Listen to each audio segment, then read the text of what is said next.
العساكر مروحين الحمد لله.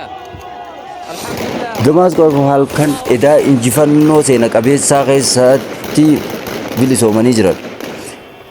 Onneen Siriyaa Damasco Home halkan injifannoo seena qabeessaatiin bilisoomanii halkan barii barraaqaa seenaa haaraa jedhamee kabajame keessatti humnoonni waraaqsa Siriyaa injifannoo ajaa'ibsiisaa walitti aansuun galmeessuun magaalattii Home fi Damasco harka sirnaa gita bittaa Bashir al-Assad jalaa bilisa baasan. Lammiileen gammachuun akka tokko ta'anii of wallaalan dilbata ganama daandii irratti bahanii alaabaa warraaqsaa mirmirsanii fi abdii Siriyaa bilisa ta'uu amata 12 darban abbaa irree gammachuun wal arguun wal haammachuu isaanii ibsan. Koloneel Muhammad Abdul Khaniin kun ajajaa hojii waraanaa kamoo irraa bilisa bahuu Homs mirkaneessanii opereeshinii halkanii milkaa'ina hedduu booda hafteen sirna yakkamaa Homs baqachaa jiraachuu isaanii fi humnoonni amma naannoo gara magaalattii tarkaanfachaa jiran yoo rabbii jedhee guutumatti bilisa ta'uu ishee labsuun qophii qulqulleessuu itti fufaa jiraachuu isaanii ibsan.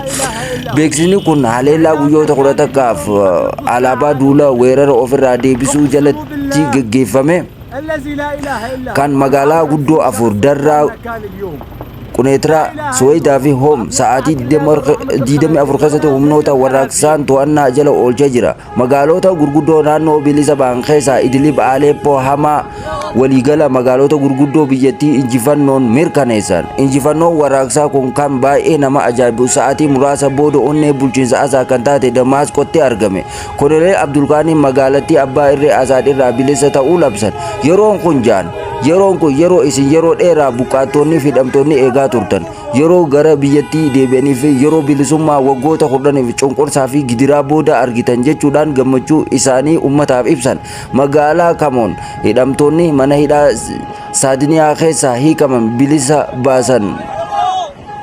baasanii akka jiranillee ibsan. Hidhamtoonni duraanii hedduun isaanii haala gara jabeessa keessatti waggoota hedduun dukkana keessa kan turan yoo ta'u, ganama barii maatii isaanii waliin imimmaan roobsuun wal arguuf walitti maramanii gammadan. Ahmad Al-Sharaa maqaa isaa Abu Muhammad Al-Joolaanii jalatti hedduu nama beekamu dubbiin kun jaan dubbii dhugaa fi seenaa adda baastu tana jechuudhaan qodduu keessa kaa'ee ibse. Qabsaa'onni gara laafinaan akka socho'an dhaamanii ummataaf araara agarsiisaa, warra hidhannoo lafa kaayan eegaa, warra baqatan hin ariinaa jedhe. Injifannoowwan kanneen lammiilee Sooriyaa biyya keessaa fi alaa biratti abdii haaraa deebisee uumee jira.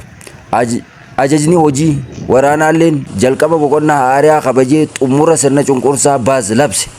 Bulchiinsi Baaz jalatti cunqursaa waggoota 50 yakka gita bittaa fi cunqursaa waggoota 13 fi qabsoo yeroo dheeraa dhuunfannaa bifa hundaa irratti geggeessine booda har'a muddee 8 bara 2024 xumura bara dukkanaa kanaa fi jalqaba boqonnaa haaraa Sooriyaadhaaf dhufe jedhanii ibsan.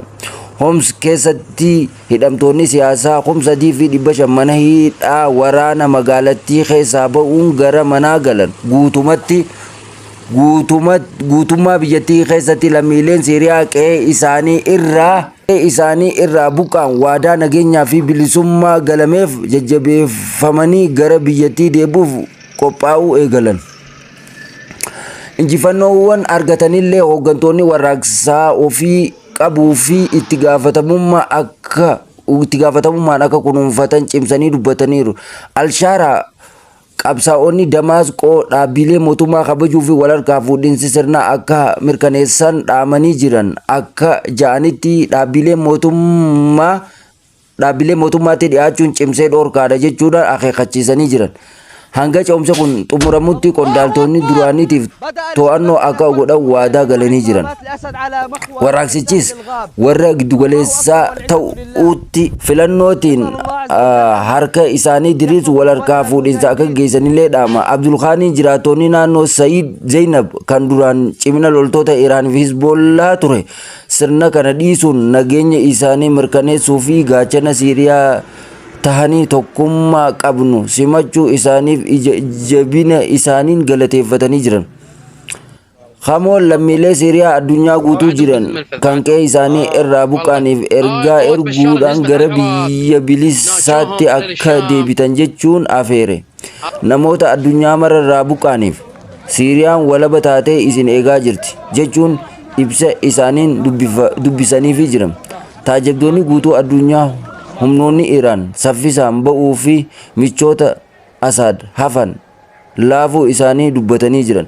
Gaazexaan New York Times akka gabaasetti gareen warraaqsa kana keessatti ijoo ta'e Hayaat Tahrir al-Sham garee Shi'aa xiqqoo Siiriyaa fi iddoowwan amantii biroo eeguun waadaa galuun tokkummaa fi waadaa galuu isaa agarsiisa jedhe. Humnoonni warraaqsaa Deir Ezzor keessatti hojii isaanii yeroo itti fufan Koloneel Abdulqaaniin guddina guddaa kana irratti yaada kenne guyyoota 11 weerara kana ofirraa deebisnee booda Rabbiin weerara Asaad uummata isaa irratti raawwatu dhaabuuf milkaa'ina nuuf kennee jira jedhe. Lammiileen Sooriyaa waggoota 10 cunqursaa fi waraana gara jabinaa waggoota 10 oliif dandamatanii fi bilisa baasu Hoomii fi Damaasqoo injifannoo waraanaa caalaa abjuu haqaa kabajaa fi egeree ifa ta'e dhugoomsuudha jedhe.